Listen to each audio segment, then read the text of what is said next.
আলহামদুলিল্লাহ ওয়াসসালাতু ওয়াসসালামু আলা রাসূলিল্লাহ ওয়া আলা আলিহি ওয়া সাহবিহি ওয়া মান ওয়ালা আম্মা বা'দ। সম্মানিত দর্শক শ্রোতা, আজকে আপনাদের সামনে যে শিরোনাম দেখতে পাচ্ছেন যে আলেমরা কিভাবে অন্যদের থেকে শিখেন বা অন্য আলেমদের থেকে শিখেন।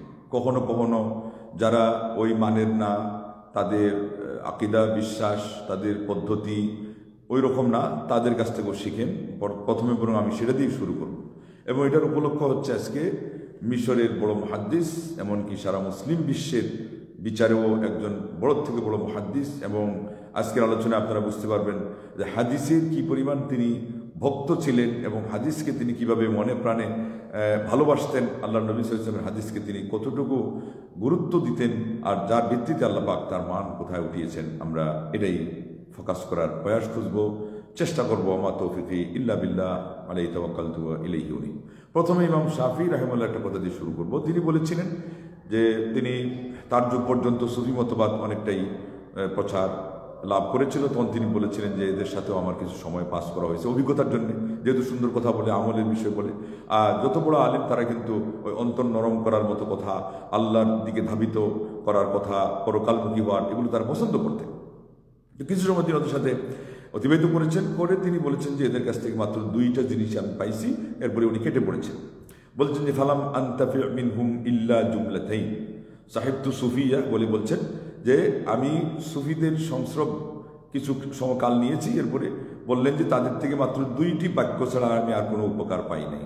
প্রথমটা হলো আল ওয়াক্তু কাসসাইফি ইন কাতাআতা ওয়া ইল্লা কাতাআকা, যে সময় হলো তরবারির ন্যায়, যদি তুমি তাকে কেটে না ফেলো, তাকে তুমি ভেঙে না ফেলো, তাইলে তরবারি তোমাকে ভাঙবে। এখানে আমাদের এই জায়গাটাই মূল আসল, যে সময় যদি কাজে না লাগান তো সময়ের কারণে আপনাকে ক্ষতিগ্রস্ত হতে হবে। তার মানে প্রকারান্তরের সময়ই যেন আপনাকে কি করলো, বেকার করে ফেললো। তার মানে সময় কত বড় আমানতের জিনিস, এইটা গুরুত্বপূর্ণ কথা। হয়তো অন্য কোনো ইয়ের কাছ থেকে তিনি এই পরিমাণে এইভাবে শুনেন নাই, অথচ এটার তো মূল কথাটা সূরা আসরের মধ্যে আল্লাহ বুঝিয়েছেন। তাদের এই বাক্যটা ওনার কাছে সুন্দর লেগেছে, বা তাদের এই উপস্থাপনাটা সুন্দর লেগেছে। তো দেখেন কত বিনয়ী তিনি, অথচ কত প্রজ্ঞামা মানুষ, আরবি ভাষায় তার কি জ্ঞান ছিল, আল্লাহু আকবার। এবং সূরা আসরের এই কথা তো ওনার থেকেই আসছে, উনিই তো বললেন। তার মানে উনি বুঝতে পেরেছেন যে আল্লাহ পাক যদি সূরা আসর ছাড়া আর কোনো সূরা নাজিল না করতেন, তাইলে মানুষের উপরে হুজ্জত কায়েম হওয়ার জন্যে আল্লাহকে চিনা, আল্লাহর অধিকার বোঝা, দিন মানা, জান্নাতের পথ ধরে চলা, জাহান্নাম থেকে বাঁচার ক্ষেত্রে সূরা আসরই যথেষ্ট। এবং ওখানে বলল আসর, সময়ের শপথটা আল্লাহ করেছেন। যেহেতু উনি এটা বুঝেছিলেন বেশি, এই জন্য ওনার কাছে ওদের কথাটা রেখাপাত করেছে বেশি। উনি অহংকার করেন না বলে এটা তো আমি কোরআন থেকে নিয়ে নিছি, এই কথাটা তাদের ভালো লাগছে, তিনি স্বীকার করেছেন অবলীলাক্রমে। আল্লাহু আকবার। আমাদের ইসলামের মনীষীরা তারা এরকম ছিলেন, এত কোমলমতি ছিলেন। 2 নম্বর উনি বলেছেন যে নাফসুকা তা'মাল ফাইন লাম তুশগিলহা বিল হাক্কি শাগালাতকা বিল বাতিল, বলতে তোমার অন্তরের কিন্তু একটা সার্ভিস আছে, সেও কিন্তু একটা জব করে, মানে একটা কাজ তার আছে।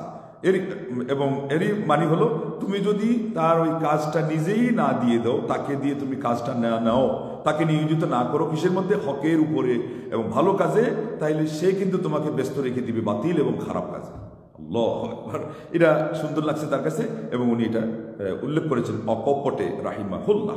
তাইলে আলেমরা কিভাবে, একজন আলেম এত বড় হলেন যে তিনি বিরুদ্ধবাদের কাছ থেকেও নিয়েছেন। এবং ইবনে আব্বাস রাদিয়াল্লাহু আনহু বলছিলেন না যে আপনি আলেম হবেন কিভাবে, যে আপনার থেকে বড়জনের কাছ থেকেও নিবেন, আপনার সমমানের ব্যক্তির কাছ থেকেও নিবেন, আপনার চেয়ে যারা মনে করেন যে আপনার চেয়ে নিম্নমানের, আপনার চেয়ে তারা ছোট, তাদের কাছ থেকেও আপনি শিক্ষণীয় কথাগুলো নিবেন।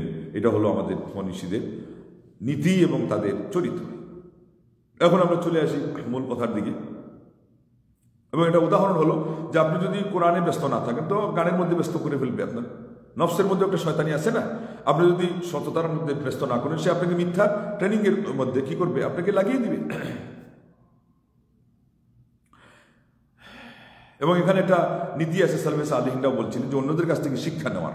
তো একজনকে বলা হলো আপনি এত কিছু শিখলেন কেমনি, যেমন লুকমান হাকিম সম্পর্কে বলা হয়, বললেন যে আমি সব কাজে দেখতাম শয়তান কোনটা করে, তো তার বিপরীত করতাম। তাইলে অনেক সময় বাতিল এর কাছ থেকে একটা শিক্ষা নিতে চাইলে নেওয়াও যায়, যে সে যেহেতু বাতিল আপাদমস্তক, তাইলে তার বিপরীতটা আমি, সে যেভাবে সিরিয়াস হিসাবে নিচ্ছে আমি এটাকে সিরিয়াস হিসাবে নিই। এটা হলো আমাদের জীবনে শিক্ষা নেওয়ার যে কত স্কোপ আছে, এবং এটা করতে করতে গিয়ে আপনি একজন, সে হলো খারাপের উপর আছে, তার ওখান থেকেও ভালো কোনো দিক যদি থাকে নেওয়ার মতো নিতে পারেন, এই জিনিসটা এখান থেকে আমরা শিক্ষা পাই। আসেন আমরা আরেকটা উদাহরণ মাঝখানে বলি। ইমাম ইবনুল কাইয়িম রাহিমাহুল্লাহ উনি শেখুল ইসলামের কাছ থেকে তো কত কিছুই নিয়েছেন না। এক পর্যায়ে তিনি বলছেন যে সবচেয়ে বেশি আমার যে জিনিস থেকে উপকার নেওয়া হয়েছে শেখুল ইসলামের উপদেশ থেকে, যে উনি আমাকে বলছিলেন তোমার অন্তরকে গ্লাসের মতো রাখবা, যে গ্লাসে যে কোনো জিনিস লাগলে এটা সামান্য মুছার সাথে সাথেই মুছে যায় এবং স্বচ্ছ থাকে। এরা একটা আবার গ্রহণ করতেও কি করে, সামান্য জিনিস যেমন শ্বাসের কিছু গেলে আপনারা জানেন গ্লাসের মধ্যে একটা কি হয়ে গেছে, একটা দাগ বসে গেছে। তো উনি বুঝাচ্ছেন যে এটা ক্যাচ করার জন্য খুব স্বচ্ছ হতে হবে। উনি যেটা বুঝাচ্ছেন যে ভালো জিনিস ক্যাচ করবে, খারাপ জিনিস এটা দুর্বিত হয়ে যাবে। এটার বাস্তব প্রমাণ হবে পরেরটা যেটা উনি বুঝিয়েছেন, যে তোমার অন্তরকে তুমি ফর্মের মতো করবা না, যে ফর্মের মধ্যে যেটাই এসে গেঁথে যায় এটাকে আর সরানো যায় না। তার মানে বাতিলপন্থীদের কথা আসবে, কোনো কথার মধ্যে আপত্তি আছে সেটা আসবে। তুমি যদি যে কোনো কথাকে ওইভাবে নিয়ে নাও তাহলে পরে এটা সরাইতে পারবে না। আর ওই যুগেই তো সুফি মতবাদ প্রচার লাভ করছিল এবং ইবনুল কাইয়িম রাহিমাহুল্লাহ সুফি মতবাদে দীক্ষিতও ছিলেন। এবং তিনি বলেছেন যে যখন আল্লাহ পাক আমাকে ইবনে তাইমিয়া রাহিমাহুল্লাহ সন্ধান দিলেন, তিনি আমার দুই হস্ত ধরে আমাকে তিনি তাওহীদের দিকে নিয়ে আসছেন, আমাকে সুন্নাহর দিকে নিয়ে আসছেন। আল্লাহু আকবার। আলিম উলামারা কিভাবে, অথচ ইবনুল কাইয়িম তখনও ইলমের জাহাজ, কিন্তু যখন দেখছেন যে না হকটাকে স্বচ্ছতার সাথে নেওয়ার ক্ষেত্রে ইবনে তাইমিয়া আরো শক্তিশালী, তখন তিনি তার শিষ্যত্ব বরণ করে নিলেন। আল্লাহ রাব্বুল আলামিন এর মাধ্যমে তাকে কত কল্যাণ দিয়েছেন, আল্লাহু আকবার। এখন সারা বিশ্বের মধ্যে তার প্রধান যদি ধরা যায় তার প্রতিচ্ছবি এবং তার চিন্তায় তার চেতনায় গড়ে ওঠা একজন আলেম, তাহলে শীর্ষে আসছেন কে, ইমাম ইবনুল কাইয়িম রাহিমাহুল্লাহ। এবং ভালোবাসতেন অনেক বেশি। জেলখানায় চলে যাচ্ছেন, তাকে নেওয়া হচ্ছে, শুধু তাকেই। ইবনুল কাইয়িম বলছেন না, আমার উস্তাদকে যখন নিচ্ছেন তা আমাকেও নিয়ে যান। আল্লাহু আকবার। একটা হলো উস্তাদের ভালোবাসা, শ্রদ্ধা এবং তার দুঃখে দুঃখিত হয়ে সহমর্মিতা, তার সেবার সুযোগ খোঁজা। আর একটা হলো সেখানে গেলেও তো আমার কিছু ইলমের আরো কিছু, আমি এত বড় রুথি, তার কাছ থেকে ছিটাফোটা আরো কিছু আমি পাবো। আল্লাহু আকবার। এইভাবে ইলম নেওয়ার একটা ধারা আগের যুগে চালু ছিল এবং এই ভিত্তিতেই তারা সৎসঙ্গ দিতেন এবং নিতেন সালেফে সালেহদের যুগে। এটার কারণেই ভালো ভালো আলিমদের সাথে চলাফেরার এবং উঠা বসার, তাদের ওখানে গিয়ে থাকার, তাদের সাথে মানে সময় দেওয়ার একটা সিস্টেম ছিল। এখন যেটা এটাকে বলা হচ্ছে যে পীরদের কাছে গিয়ে ওই মুরিদ হওয়ার জন্য সময় দেওয়া, এটা সম্পূর্ণ ভুল ব্যাখ্যা, অপব্যাখ্যা। যেটা আপনার এই যে ইলমে হাদিসের এবং মুহাদ্দিসিনদের আর হকপন্থী আলিমদের যে একটা নিয়ম ছিল, ওইটার থেকে তারা ডাইভার্ট করে ওখানে নিয়ে চলে গেছে। ঠিক তদ্রুপ এই ইজাজা একটা সনদ দেওয়া, ওটা মূলত ইলমে হাদিসের ক্ষেত্রেই সবচেয়ে বেশি ফোকাস হয়, আগের যুগে হয়েছে। এটাকে তারা নিয়ে নিচ্ছে পীর সাহেব সিলসিলা আলা, তাকে ইজাজত দিচ্ছেন, তাকে অনুমতি দিচ্ছেন এই জিকিরের, এই তবজবের। জিকির তো স্বচ্ছ ইবাদত, একেবারে নিছক ইবাদত। সেখানে তো কারো কোনো অনুমোদন দেওয়া দূরের কথা, কারো সেখানে টু শব্দ করার কোনো অধিকার নেই। হাদিস যদি অশুদ্ধ হয়, তার মুহাদ্দিসগিরি আনার তার একটা মুন্সিয়ানা সেখানে থাকে, পরাঙ্গমতা থাকে, সে বলবে হাদিস সহি নেই। তা না হলে নবী সাল্লাল্লাহু আলাইহি হাদিস সাব্যস্ত হওয়ার পরে এটা তো কোনো জটিল শাস্ত্রীয় বিষয় না যে এখানে বোঝাটা বড় কঠিন। এখানে হাদিস সাব্যস্ত আমল শুরু করে দিবে, এখানে আবার কেন মাতব্বরি করবে? এই সুফিরা এখানে একটা বেদাত ঢুকাইছে। এমনকি আল্লাহর নবী সাল্লাল্লাহু আলাইহি ওয়াসাল্লামের সমকক্ষ নিজেকে বানায়া, তাদের মুর্শিদদেরকে, পীরদেরকে বানায়া তারা সেখানে অনুমোদনের একটা বিষয়কে এখানে ঢুকিয়ে দিয়েছে। ইসলামের মধ্যে একটা বেদাত ঢুকাইছে ওই জিকিরের মধ্যে, নতুন পদ্ধতিগত। আর এই যে একটা অথরিটি তারা দিয়েছে পীরদেরকে, এখানের মাধ্যমে বরং তারা পীরদেরকে রব বানাইছে। আপনারা আসেন কোথায়? পীরদেরকে রুবুবিয়তের অধিকার দিয়েছে, যেটা আল্লাহ নবী বলছিলেন হাতিম তাই আদি ইবনে হাতিমকে।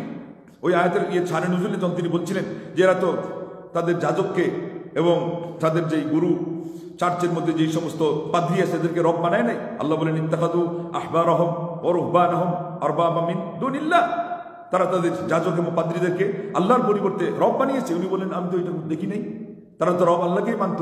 তখন আল্লাহ নবী সাল্লাল্লাহু আলাইহি ওয়াসাল্লাম কি বললেন? তারা যখন কোনো জিনিসকে হালাল ঘোষণা দিত অথচ সেটা মূলত হারাম, আর এর বিপরীতে যখন হারাম ঘোষণা দিত অথচ মূলত হালাল, তারা কি ওটা মেনে নিত না? বলে হ্যাঁ। বলে তিলকা ইবাদাতুহুম। আল্লাহ নবী সাল্লাল্লাহু আলাইহি ওয়াসাল্লাম এবার তাওহীদের রুবুবিয়ত থেকে আল্লাহ নবী এনে দিয়ে দিলেন যে তাদের কথা এইভাবে মানার কারণে বরং রব বানাইছে, কিন্তু অর্থ হলো মাবুদ, যে এদের ইবাদত তারা শুরু করে দিয়েছে। যার ফলে তিনি বলছেন যে এরা ইবাদত করে ওদেরকে মাবুদ বানাইয়া বরং রব আখ্যা দিয়ে বলছেন যে মাবুদ জাতীয় রব বানাইছে, যেই সেই রব নয়। এটা তো হলো শুধু স্রষ্টা হিসাবে রব, লালন পালন হিসাবে রব, নিয়ন্ত্রণ হিসাবে রব এবং সবকিছু হর্তাকর্তা হিসাবে রব। আর আরেকটা এখানে শেষ শব্দ যেটা বললেন তিলকা ইবাদাতুহুম, এদের ইবাদত করার ভিত্তিতে যে রব বানানো, এটা হলো এদেরকে আল্লাহর পরিবর্তে মাবুদ বানানো। আজকে সুফিরা তাসবিহ তাহলিল অমুকের কাছ থেকে ইজাজত দেওয়ার মাধ্যমে নিয়ে সেই শিরিক করতেছে। আর আপনারা এখন হা করে দেখতেছেন কোন তাসবিহটার মধ্যে গ্যাপ পড়ে গেল যে আল্লাহ নবী সাল্লাল্লাহু আলাইহি ওয়াসাল্লাম থেকে সেটা আসে নাই, যে উদ্দেশ্যে তারা কোন একটা প্রবর্তন করছে এই উদ্দেশ্যে একটা শিরোনাম সহ হাদিসে নাই। প্রত্যেকটা শিরোনামে তাদের যে ওজিফা আছে তার চেয়ে আরো বেশি আমার নবী সাল্লাল্লাহু আলাইহি ওয়াসাল্লামের হাদিসের ভান্ডারে তাসবিহ আছে, দোয়া আছে, জিকির আছে। এটা প্রাসঙ্গিক, কিন্তু এটাই একদিক থেকে আজকে আরো গুরুত্বপূর্ণ, সবচেয়ে বেশি গুরুত্বপূর্ণ কথা সবাই মনে রাখবে। এবার আমি চলে আসি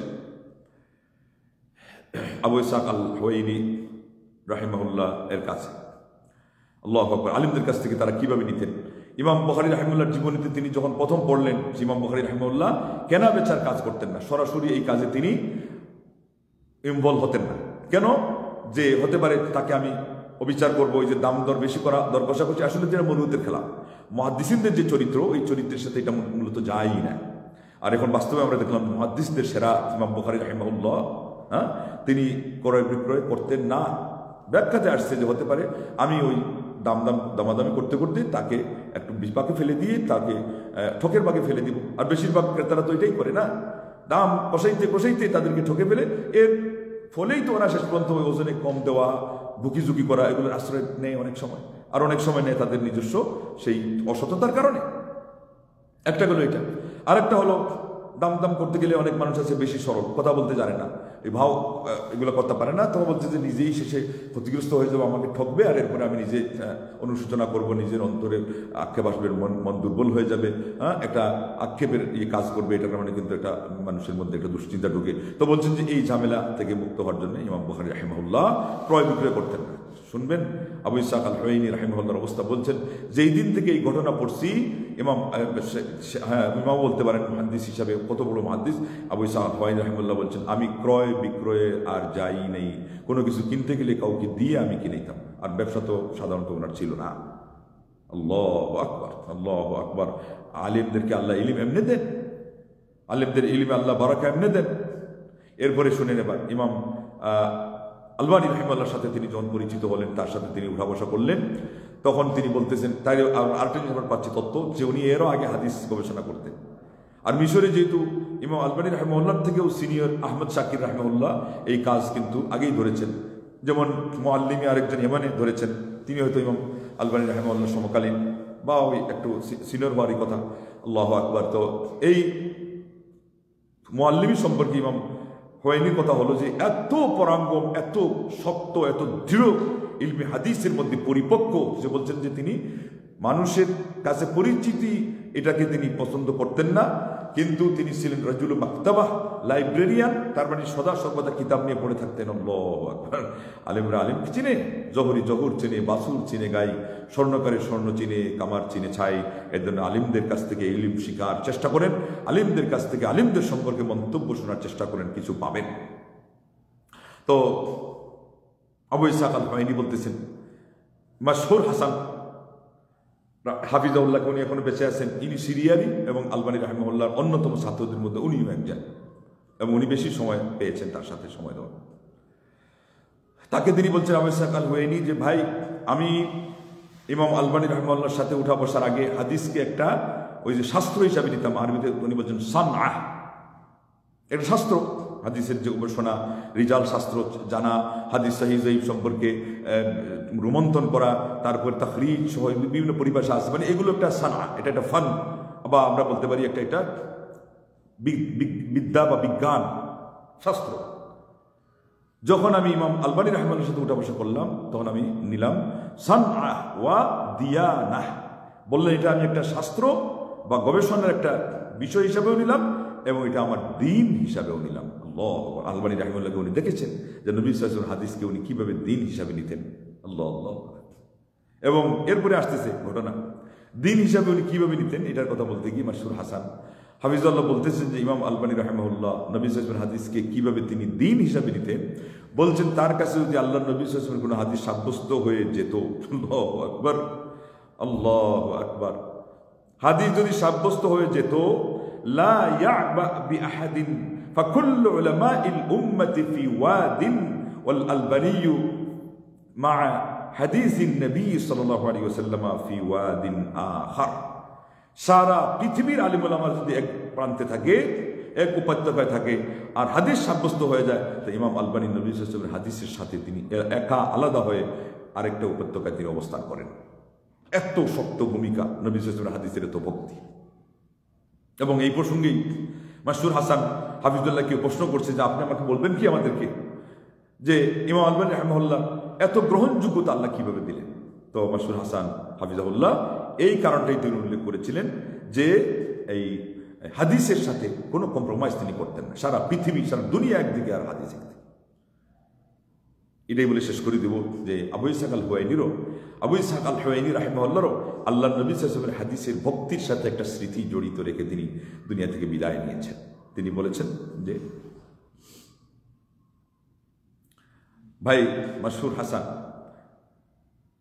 আপনি আল্লাহ নবী সাল্লাল্লাহু আলাইহি ওয়াসাল্লামের হাদিস এর ব্যাপারে আমাকে যে কোনো জিনিস দূরে রাখবেন, সরাই রাখবেন। দিন বুঝতে গেলে ফাআনা লা আফহামু শাইআন মিনাল ইলমি ইল্লা বিল হাদিস। আল্লাহু আকবার। উস্তাদ যেমন শাগির্দ, বৃক্ষ তুমি কেমন ফলে পরিচয়, বাপ কা বেটা সিপাহী কা গোটা কুছ না হতো থোড়া থোড়া। আলবানী রাহিমাহুল্লাহ হাদিসের প্রেমে, হাদিসের ভালোবাসায়, হাদিসের ভক্তিতে সারা দুনিয়াকে শত্রু, সমস্যা নেই, ডোন্ট কেয়ার। আর এই জন্য তো কত নিন্দা করা হলো, কত পরীক্ষা তার উপর গেল, কত প্রতিবাদ তার উপরে করা হলো, টললেন না, নড়লেন না। এইভাবে মাসুর হাসানকে হাফিজাহুল্লাহকে ইমাম ইসহাক হুয়াইনি বলেছেন, আমি কোন ইলম বুঝি না নবী সাল্লাল্লাহু আলাইহি ওয়াসাল্লামের হাদিস ছাড়া। হাদিসে তো বিশাল ভান্ডার না, তাফসিরের ব্যাখ্যা, কোরআনের ব্যাখ্যা, তাফসির, ইলমে হাদিসের উপর তার বেশিরভাগের নির্ভর। অথচ তাফসিরও তার অনেক দখল আছে।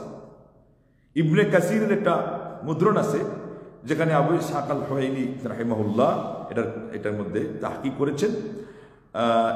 ইমাম আলবানী রাহিমাহুল্লাহর হাদিসের উপর হুকুম এনেছেন, ইমাম ইবনে বাজ রাহিমাহুল্লাহ এবং আরো অন্যান্য আলিমদেরকে তিনি নিয়ে এসেছেন, এবং তার অন্যান্য কিতাবে এই জিনিসগুলো আছে, ছড়িয়ে ছিটিয়ে আছে। তো দখল আছে তার হাদিসের মধ্যে, এবং উনি সাহিত্যিক, উনি একটা আরবি ছাড়া অন্য আরেকটা ভাষার উপরে তার পারঙ্গমতা ছিল, আল্লাহু আকবার। কিন্তু সব পেশা এবং সব সেই ফন এবং বিদ্যা, এগুলোর উপরে তার স্থান ছিল নবী মুহাম্মদ রাসূলুল্লাহ সাল্লাল্লাহু আলাইহি ওয়াসাল্লামের হাদিসকে প্রাধান্য দেওয়া। তো এই জন্যে আজকে আমাদের উচিত আল্লাহর কালামের মাস, কোরআনের মাস, এই মাসে আমরা যেমন কোরআন নিয়ে ব্যস্ত থাকবো, তার পাশাপাশি ইলমে হাদিস ব্যাখ্যার ক্ষেত্রে তাকে আমরা সর্বোচ্চ প্রায়োরিটিতে রাখবো, প্রাধান্য দেব। এবং বড় বড় আলিমদের কাছ থেকে ইলমের ক্ষেত্রে তারা যেভাবে এটা অর্জন করেছেন, যে আদব তারা রক্ষা করেছেন, আমরা সেটা রক্ষা করব। দেখেন মাসুর হাসান এটা বলেন না যে আমি সিরিয়ায় থাকি, আলবানী রাহিমাহুল্লাহর সাথে আমার সময়ের লেনদেন আরও বেশি, তাইলে উনি মিশরের আলিম, তার সম্পর্কে কোনো মন্তব্য করতে অনীহা। কত প্রাঞ্জল ভাষায়, কত আন্তরিকতার সাথে, কত কোমল অন্তরের তারা অধিকারী একজন আলিমের গুণ আর একজন আলিম গাইলেন। এইভাবে আপনি যত আলিম যত উপরের দেখবেন তাদেরকে কোমলমতি পাবেন। এবং শাইখুল ইসলাম ইবনে তাইমিয়া রাহিমাহুল্লাহ তো বলেছিলেন, যার অন্তর যত নরম সেই অন্তরটা ইলমের জন্য তত উপযোগী। আল্লাহ পাক সেই অন্তরে একটা ইলমের পাত্র হিসাবে সেটাকে আল্লাহ পরিগণিত করে সেখানে বেশি বেশি ইলম ধারণ করার আল্লাহ রাব্বুল আলামিনের জন্য কবুল করেন, সেই তৌফিক দান করেন। আল্লাহ তোমার আসমা হোসেন ওসিলায় দিয়ে দোয়া করছি। আজকের বিশেষ করে এই কঠিন যুগ সন্ধিক্ষণে গাজার মুসলমানদের উপরে যে আক্রমণ হচ্ছে, এখানে মুসলমানদের যে আসল সাহায্য বরকত, তোমার অভিমুখী হওয়া, তোমার কাছ থেকে গাইবী সাহায্য নেওয়ার জন্য নিজেদের ইমানকে শানিত করা এবং ইলমকে লালন করা, যেভাবে সালেফে সালেহিনরা লালন করেছিলেন, এই সময় আজকে অনেকেই অন্য কিছু নিয়ে তারা ব্যস্ত হয়ে আসছে। তারা ওই মনে করছে একটা স্ট্যাটাস দিলেই বোধহয় ইমান মজবুত হয়ে যাবে এবং গাজা বোধহয় মুসলমানদের কবলে যেভাবে নাম কেউ আসতে আসে বাস্তবে এসে যাবে। বলতেছে শুধু যদি দোয়ায় কাজ হইতো তাইলে যুদ্ধ কেন? এটা একটা কথা, এখন এটা বলার কথা। অথচ যারা যেই কাজ করার তারা করছে, সাধ্য দিয়ে কুলাতে পারছে না, কারণ আমাদের ইমান দুর্বল। মুসলমানরা ঐক্যবদ্ধ হওয়ার ক্ষেত্রে তারা অনেক গাফিল, অনেক উদাসীন, অনেক খামখেয়ালিপনার তারা শিকার, এবং অনেক স্বার্থপরতায় আজকে তারা ফেসে আছে। ব্যক্তি স্বার্থ, দলের স্বার্থ, রাষ্ট্রের স্বার্থ, যার যার প্রত্যেকে ওইটাকে বলে জাতীয়তাবাদ। এই জাতীয়তাবাদ আর রোগে মুসলমানরা আজকে আক্রান্ত। কওমিয়া আরবিতে যাকে বলা হয়, এগুলোর থেকে অতিক্রম না করতে পারলে, উত্তরণের ব্যবস্থা না করতে পারলে, উপায় না খুঁজতে পারলে, আল্লাহমুখী ওইভাবে সিরিফ আর সিরিফ এবং সিরিফ আল্লাহ সন্তুষ্টির জন্য যদি আমরা উপরে না উঠতে পারি, আল্লাহর সাহায্য যে আসবে না। তাইলে এখানে এই সমস্ত কথা বলে জাতির মধ্যে বিভ্রান্তি ছড়ানো এবং নিজে হিরো হয়ে যাওয়ার একটা ভাইরাল জগতের মধ্যে এসে এগুলো তো দুঃখজনক। আলেমদের সাথে আদব রক্ষা না করার সামিল এগুলো, এবং আস্ফালন এমনভাবে দেওয়া যাতে করে যুবকদের আবেগকে নিয়ে হুলি খেলায় মেতে ওঠা হয়, আর ওখানে ওইদিকে কিছু একটা মানে দেখিয়ে, ইমানদারি দেখিয়ে আমরা ওই একটা কিছু হুজুগ তৈরি করি, কিন্তু সেখানে আল্লাহর পক্ষ থেকে সাহায্য পাওয়ার জন্য জাতিকে গড়ে তোলার কোনো একটা কাজ হইল না। কারণ আমরা সালফে সালিহদের পন্থায় আমরা চললাম না, আদব রক্ষা করতে জানলাম না আল্লাহর সাথে, আল্লাহ নবী সাল্লাল্লাহু আলাইহি ওয়াসাল্লামের সাথে, এবং আল্লাহর দ্বীনের যারা প্রাজ্ঞ বিজ্ঞ অভিজ্ঞ সিনিয়র আলিমুল আমাদের সাথে।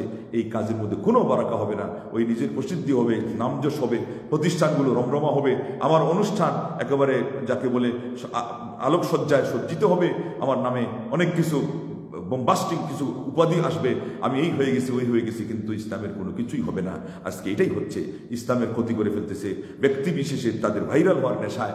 এই সময় আপনাদের সামনে আলিমদের এই সমস্ত পুত পবিত্র এখলাস ভিত্তিক যে কথাগুলো বললাম, এর থেকে আপনারা যাতে শিক্ষা নিতে পারেন।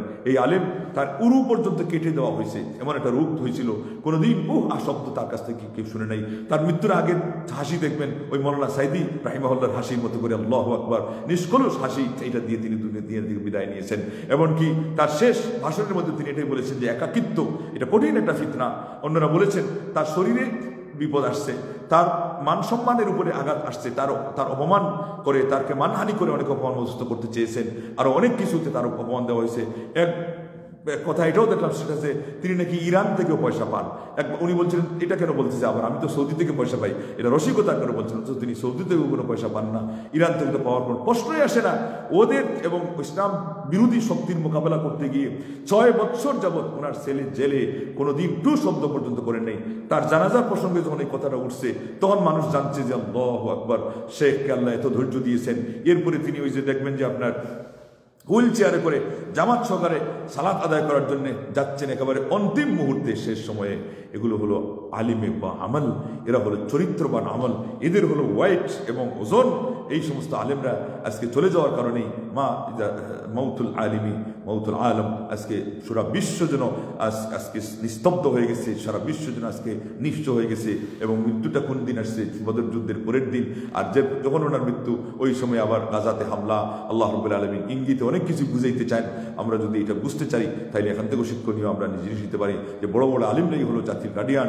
এরা মারা যাওয়া মানে জাতি এতিম হয়ে যাওয়া, এবং এদের মারা যাওয়া এরপরেই অনেক সময় বিপর্যয় বেশি দেখা দেয়। এটা বাস্তবে অনেক আলিমদের ক্ষেত্রে ঘটেছে। তারা থাকা পর্যন্ত মুসলিম সমাজ অনেক কঠিন কঠিন ফিতনা ফাসাদ থেকে সংরক্ষিত থাকছে। বড় বড় আলিম চলে যাওয়ার পরে দেখা গেছে মুসলিম সমাজের উপরে কঠিন থেকে কঠিন বিপর্যয় নেমে এসেছে। অমুসলিম উম্মা, অমুসলিম সমাজ ও আলেম সমাজ ভালো করে নিজেরাই আলিম হয়ে আপনারা আলিমদের কদর যদি না বুঝেন, লাভ হবে না। জাতিকে আপনারা কোনো কিছুই দিতে পারবেন না। আর মুসলিম সমাজকে বলতেছি, প্রকৃত এবং হকপন্থী এবং যারা অভিজ্ঞতা সম্পন্ন আলিম, হাদিস আসছে সহিহ ইবনে হিব্বানে যে আল্লাহ নবী সাল্লাল্লাহু আলাইহি ওয়াসাল্লাম বলছেন আল বারাকাতু মা আকাবিরুকুম, তোমাদের মধ্যে যারা বড় ইলমের ক্ষেত্রে যারা অভিজ্ঞতা সম্পন্ন, তাদের সাথেই বারাকা রয়েছে। তাদের মত, তাদের পথ ধরা, তাদের কাছ থেকে পরামর্শ নেওয়া, তাদের দিক নির্দেশনার আলোকে চলা, এর মধ্যে কল্যাণ রয়েছে। এই কথা আল্লাহ নবী সাল্লাল্লাহু আলাইহি ওয়াসাল্লাম হাদিসের মধ্যে বুঝিয়েছেন। আল্লাহ তোমার আসমা হোসেন ওসিলা দিয়ে দোয়া করছি, আল্লাহ মুসলমানদের এই যুগ সন্ধিক্ষণে, এই দুর্যোগ মুহূর্তে, মুসলমানদের এই দুর্দিনে আল্লাহ আমাদেরকে যেই পথে চললে তোমার গায়বী সাহায্য আসবে, আমাদেরকে সেই পথে চলার তৌফিক দান করো। মুসলিম আলিম ওলামাদের মধ্যে আল্লাহ ইমানি শক্তি বাড়িয়ে দাও, এবং ঐক্যের যে শক্তি, এটা বাস্তবে এমন না যে ওই ইফতার মাহফিলে গেলাম আর একেবারে ডানপন্থী বামপন্থী উত্তর মেরু দক্ষিণ মেরু একসাথে হয়ে গেল। ওই দিন আগে যে কয়েকদিন আগে যে বলছে যে এই দল জান্নাতে গেলে আমি তাদের সাথে বেহেশতেই যাব না, আর ইফতার মাহফিলে গিয়ে দেখা যাচ্ছে কত কুলাকুলি, আল্লাহ আল্লাহ আল্লাহ, এগুলো না, আল্লাহ এগুলো না। এই করে তো জাতি নষ্ট হচ্ছে।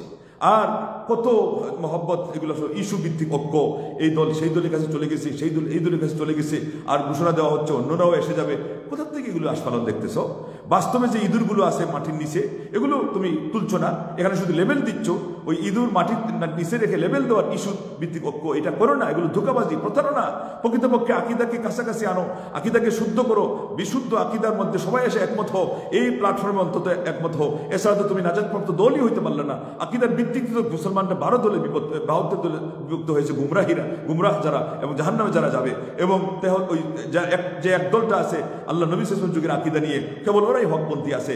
এবং ওই হাদিসের শেষের মধ্যে একটা হাদিসে আল্লাহ নবী সাল্লাল্লাহু আলাইহি ওয়াসাল্লাম এটাও বলেছেন যে এটা হলো কুকুরের কামারের মতো, তাতাজারা, এটা হলো ছড়িয়ে যাবে, কামা তাতাজারা আদ্দাতুল কালবি, যেমন কুকুরের কামড় ছড়িয়ে যায় কোনো মানুষের শরীরের প্রতিটি ফাঁকে ফাঁকে, বাঁকে বাঁকে, রন্ধ্রে রন্ধ্রে, জয়েন্টে জয়েন্টে, পয়েন্টে পয়েন্টে আমরা যেমন বলি।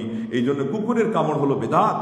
এই বেদাতের কামড় খেয়ে আজকে জাতি এখন পর্যন্ত আক্রান্ত, আর মানুষকে দেখাচ্ছে আমরা খুব ভালো। এই যে সুন্দর করে ওই রোজার দিনে যারা ওই সব কিছু খেয়ে পর্দার আড়াল থেকে মুখ মুছে তসবিহটা নিয়ে বলে যে আয় কি জিমায় আমি কিছুই করি নাই। মুসলমান, বেদাতের মধ্যে হাবুডুবু খাচ্ছ আর এটা সংশোধন করতে পারো না, আর এখানে গিয়ে একজনের সাথে আরেকজন কুলাকুলি করে বলে দিচ্ছে যে সব এক হয়ে গেল। এই প্রতারণার এই কবল থেকে নিজেদেরকে উদ্ধার করো, জাতিকে এই ধরনের প্রহসন থেকে, এই ধরনের ধোঁকাবাজি থেকে তোমরা সেই তাদেরকে রক্ষা দাও, এবং প্রকৃতপক্ষে নিজেরা তাওহীদ এবং সুন্নাহর সাথে আলিঙ্গন করো, এবং জাতি তরবিয়ত এর যে পদ্ধতি কোরআনে বলা আছে, কোরআনের ইলম নেওয়া, এরপরে নবী সাল্লাল্লাহু আলাইহি ওয়াসাল্লাম সুন্নাহ, হিকমত নামে আল্লাহ আখ্যায়িত করে এটা বুঝিয়েছেন।